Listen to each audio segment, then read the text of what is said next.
That's one small step for man, one giant leap for mankind. 2 years ago, in a building 5 minutes that way, I, alongside a small team of reporters, took my first deep breath in days and collapsed back into my chair. Over the course of a weekend, we'd released a series of stories detailing a coercive pattern of sexual hazing on the Northwestern football team. Earlier that morning, we'd released our second major story, focusing on how players of color experienced racist abuse as well. As the day drew on, Northwestern decision makers had grown frustrated, had grown distressed at the new reporting. The racism they hadn't known about, the sexual allegations they knew, but the racism they didn't. By the end of the day, Northwestern had fired its longtime head coach, and us reporters, we took our deep breaths, collapsed into our chairs, half exhausted, half stunned at the impact our stories had made. 2 years later, I'm here, on this stage, supposed to tell you something to take away from all that. And as I thought about what I'd say today, I realized there's actually little to learn from what perhaps is the biggest moment of my journalism career this far. That those stories on hazing and racism, they had a flaw. That almost every story that I've reported in 7 years doing this has had this flaw too. That racism story looked a lot different when we first reported it. The initial drafts barely mentioned racism at all. Instead, we presented our sources as corroborating the allegations we'd already reported. But after discussions that sometimes turned towards arguments, we rewrote that story, top to bottom, just hours before publishing it, this time focusing on the racism, making it the center. Or, as one of our sources said in the story, how racism formed a sort of alternate hazing for the players of color on the team. Black players had their locks cut off. Latino offensive lineman had Cinco de Mayo forcibly shaved into his head. Something else happened around that time, too. Just days before we released our reporting, the Supreme Court struck down affirmative action in higher education. I remember bumping into one of our admissions officers here at Northwestern just in the hallway, and we talked. We talked about how Northwestern was trying to take a strong stance in favor of diversity, that in the wake of the ruling, Northwestern wanted to portray itself as a place that was welcoming to students of color, that they would be here and be free from racism. I can't tell you if that factored into the decision to fire the head coach, but I can tell you that that was the state of higher education at the time, in 2023. That for 1 week in the summer of 2023, the political moment required Northwestern to react to our reporting. That's the flaw. That journalism can never be separated from its context. We're in a whole new political moment now, as diversity, equity, and inclusion has become a lightning rod for criticism. The interests of our institutions have changed. It's a complete reversal from where we were just 2 years ago. Northwestern has spent the last few months scrubbing all references to diversity from its website, as have many public and private institutions. Imagine if I had reported the hazing story today. I want to say that Northwestern would react the same, no matter what, but I can't, knowing that the political incentives are different now. What happens then if the stories that we thought were novel or compelling 2 years ago can't move institutions, can't move people anymore? What we're in right now is a crisis of representation. In my mind, the biggest leap of the last year has been a broad uncertainty about some of the smallest things in our lives, the very words we use to represent the world around us.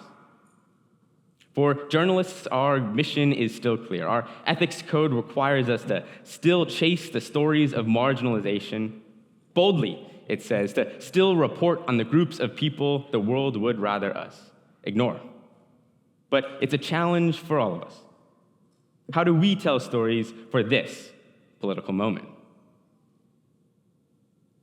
I wrote my first story in 2018, and it was an exciting time to enter journalism back then. The 2016 election, but more so the crescendoing Me Too and Black Lives Matter movements, forced many journalists to reconsider the profession's closest held traditions. They finally felled the pillar of objectivity, that chase for neutrality that browbeat reporters into diluting marginalized voices. The reporters who once prided themselves on being unbiased questioned if, in using racially loaded language like looters, if they really were. They wondered if the vaunted values of journalism were actually causing us to miss a whole lot. The journalists of the 2010s tried to articulate a new journalism.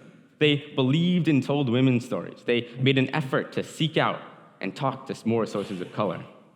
They learned that our identities actually mattered a whole lot. In many ways, I was made for that moment. My mother's father came up from a family that was once enslaved. He came to California during one of the Great Migrations, and there he met my grandmother, herself descended from Chinese immigrants who worked the farms out west. I always thought you could learn a lot about America from the story of what brought me here. Came up at a time when I felt like a lot of people were recognizing that too. It was exciting to see people call out that journalists needed more diversity in their stories and in their ranks, that they needed to report with more of an eye towards the inequities of this world. Exciting to see that journalists took note of that. It felt as though we had all reached a reckoning. We were headed onwards. But now we're here. In this moment, and the current climate makes it more difficult than ever to live up to the lessons of the 2010s. For example, I think it'll be harder to reach diverse sources who know that it's easier than ever to target them, to discredit them, to dismiss them because of their identities. We're always taught to tell a hesitant source that speaking out could create change, that they could help somebody else by doing so. But how can we say that, knowing that institutions are less and less reactive to our stories? At least those institutions are less and less incentivized to react to our reporting. Just a few weeks ago, a story ran about how members of Congress were still going to pitch bills aimed at addressing systemic disparities, even though they knew those bills would fail. That in this Congress, any bill interested in closing the gaps between groups of people was dead on arrival. It's a challenge living up to our reckoning, knowing that the world has soured on it. Journalists took a lot of important lessons from the 2010s, but we didn't always develop the best ways of applying them. We certainly didn't set ourselves up for this moment. The 2010s challenged journalists to report with more of an eye towards the inequities of this world, but in response, I think journalists sometimes began to fetishize disparities.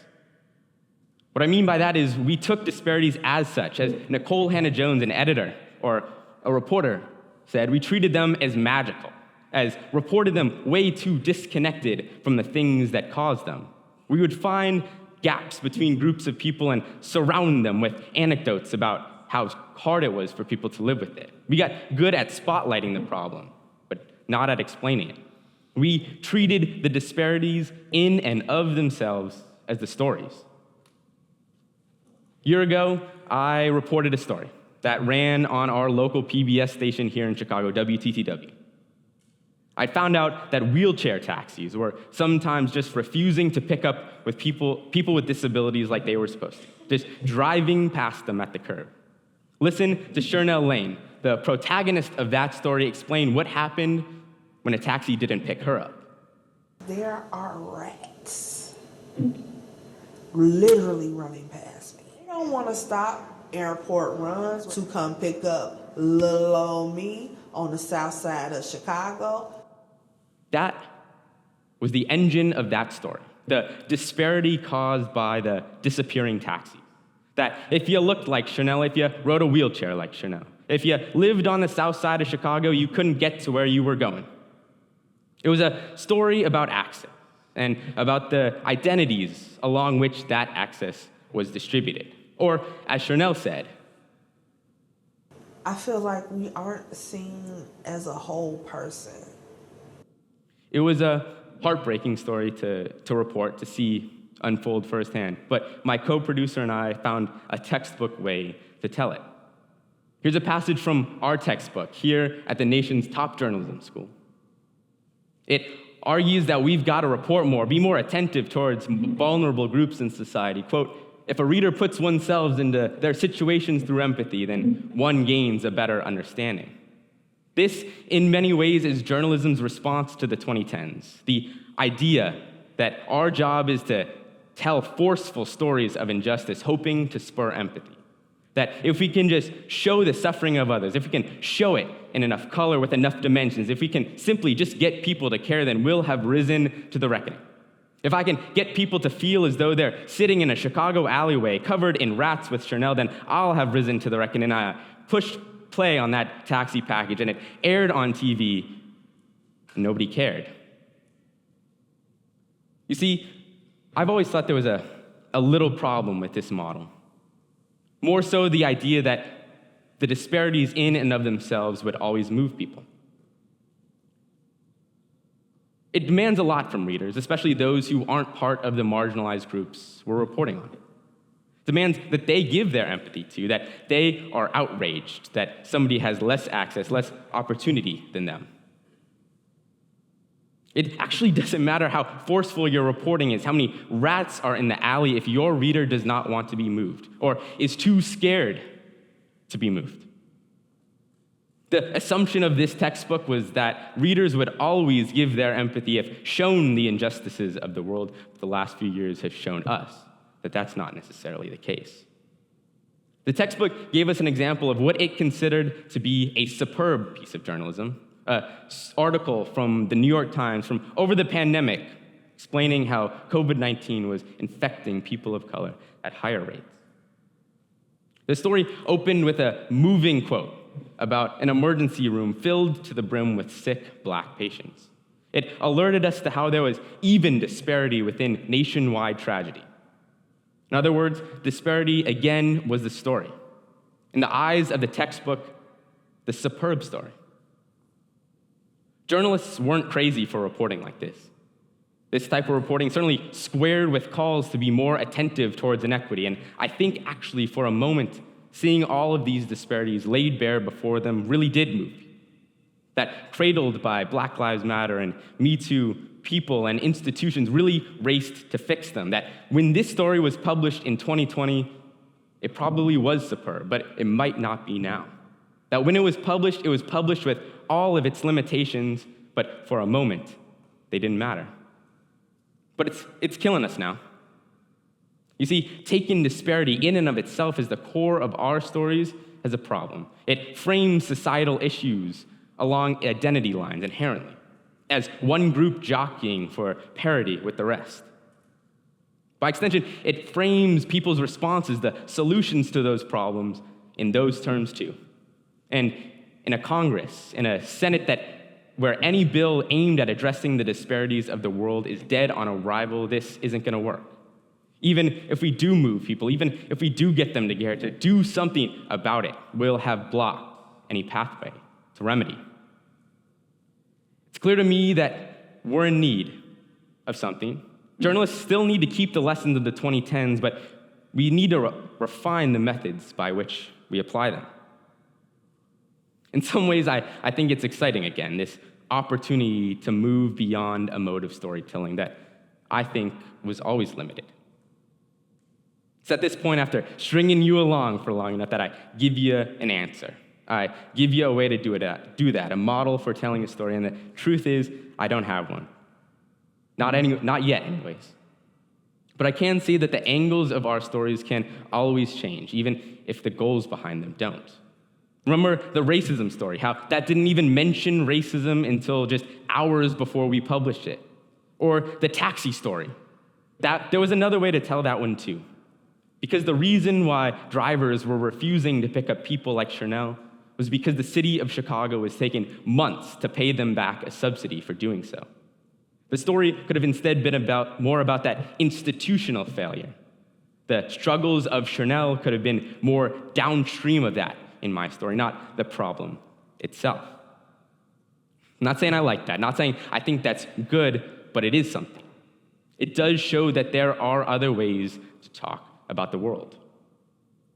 These next few years will certainly challenge journalists, but what these next few years are not is an excuse. They do not absolve us of our responsibility to tell the stories of marginalization.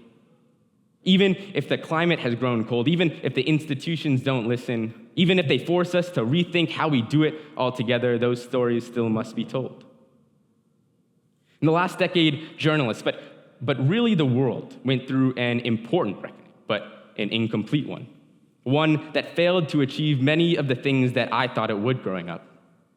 Got us here, where I didn't think we'd be. But it's clear we've got to find a way to represent the world again, with an eye towards equity, without a fetish towards disparity. It's a challenge for journalists, of course, but it's a challenge for us all. It's a challenge for scientists wondering how to represent their research. It's a challenge for activists trying to get people to join their movements, for neighbors sitting on porches with beers, just trying to get the other to care. It's a crisis of representation for us all, one we've all got to make the most of. Thank you.